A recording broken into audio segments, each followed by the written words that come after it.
The planet of Thurn 9 was not a place for the faint-hearted. Its skies shimmered with violent auroras, and its surface was a tangled wilderness of crystalline forests and jagged, obsidian peaks. Local reports described it as alive, though none of the explorers who dared to land survived long enough to explain why. The colony stations had long since been abandoned, leaving only the bravest, or the most foolish, to attempt contact with its inhabitants. I arrived not as an explorer, but as an emissary.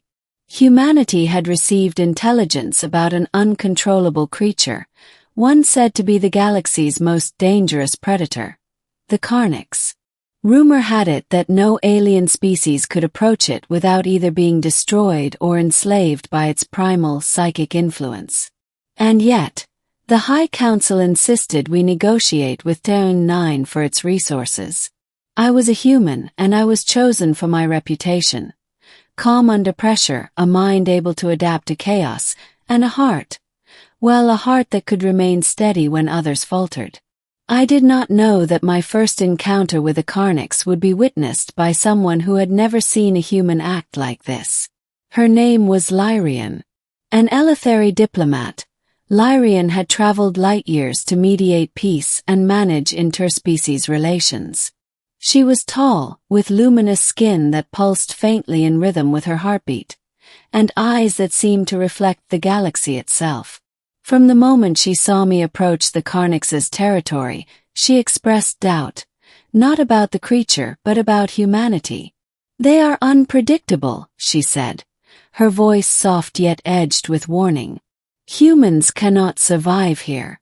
None have." "I've survived worse," I replied, though I wasn't sure even I believed it.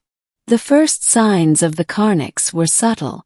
A tremor in the ground, a low hum in the air, a sense of intelligence watching from everywhere at once. Lyrian's hand went instinctively to her communicator, then stopped. She knew, as did I, that no signal would penetrate the psychic veil surrounding the creature. We were alone, subject to its whims. Then it appeared. The Karnyx was immense. Its body glimmered like black steel, segmented with muscle and energy conduits that pulsed visibly beneath its hide. Its eyes, 4 of them arranged asymmetrically, burned with sentience. I had seen predators before.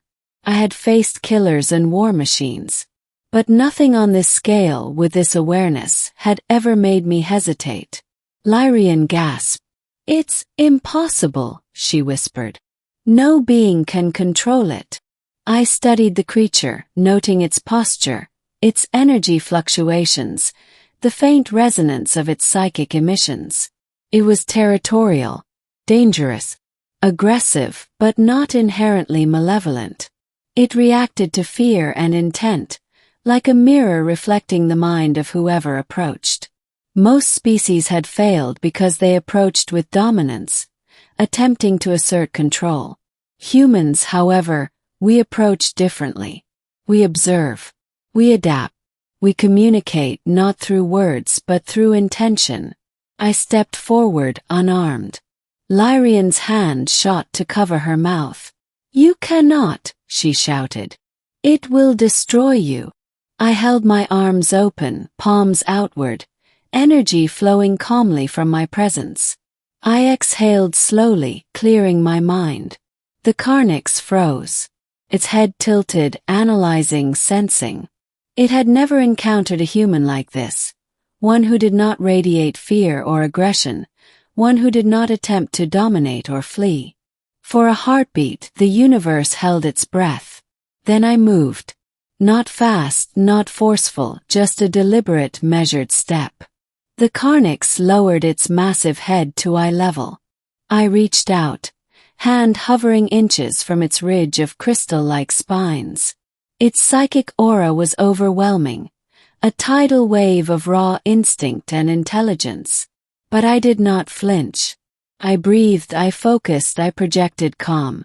It responded. The spines along its back shimmered in response to my presence, vibrating with awareness. The ground beneath its feet stopped trembling. Its 4 eyes, massive, unblinking, tracked my movements. Lyrian's lips parted in shock. You're controlling it, she breathed. No, I said. I'm connecting with it. We spent hours in that strange communion. I learned its patterns, its likes and dislikes, the rhythm of its mind. I mirrored its movements, synchronized my energy with its psychic frequency. And slowly, it stopped seeing me as a threat. Slowly, it allowed me to guide it. Lyrian remained hidden at a distance, observing. Her eyes widened as I demonstrated what no alien diplomat had ever achieved. I coaxed the Karnyx into a controlled path, navigating through the dense crystal forest, avoiding hazards that would have destroyed lesser beings. The creature obeyed, not as a slave, but as a partner in understanding. You've never seen a human act like this, she said finally, voice trembling. We rely on brute force or chaos. You reason with it. I smiled faintly. We survive through adaptability, through understanding what others cannot comprehend. By the 3rd day, the Karnyx had allowed me to lead it to the neutral zones, where Lyrian and her diplomatic team could safely approach. The emissary were astonished. Their first contact team had watched me control a creature that could have annihilated them all. And yet, it followed my lead, calm as if it had been waiting for a mind capable of matching its own. Lyrian approached cautiously. I do not understand how you did it, she admitted. Your species is chaotic, volatile, dangerous. Yet, here you are, the only one who could tame it. I did not tame it, I said. I listened. I respected it. That's all it ever wanted. The Council of Eleutheri watched in awe. They recorded everything, analyzing my technique, but I knew it was not replicable. The connection I formed with the Karnyx was unique, forged by instinct, intuition, and calm resolve. Days turned into weeks as we worked together to guide the Karnyx into a sustainable habitat, one where it could thrive without threatening the local colonies. I trained Eleutheri and human teams in observation and empathy techniques, showing that even the wildest beasts of the galaxy could be managed with patience rather than weaponry. Through it all, Lyrian observed. Not with skepticism anymore, but with admiration. Perhaps humans are not as unpredictable as we believed, she said once, her voice softer, almost reverent. Perhaps they are capable of things we cannot imagine.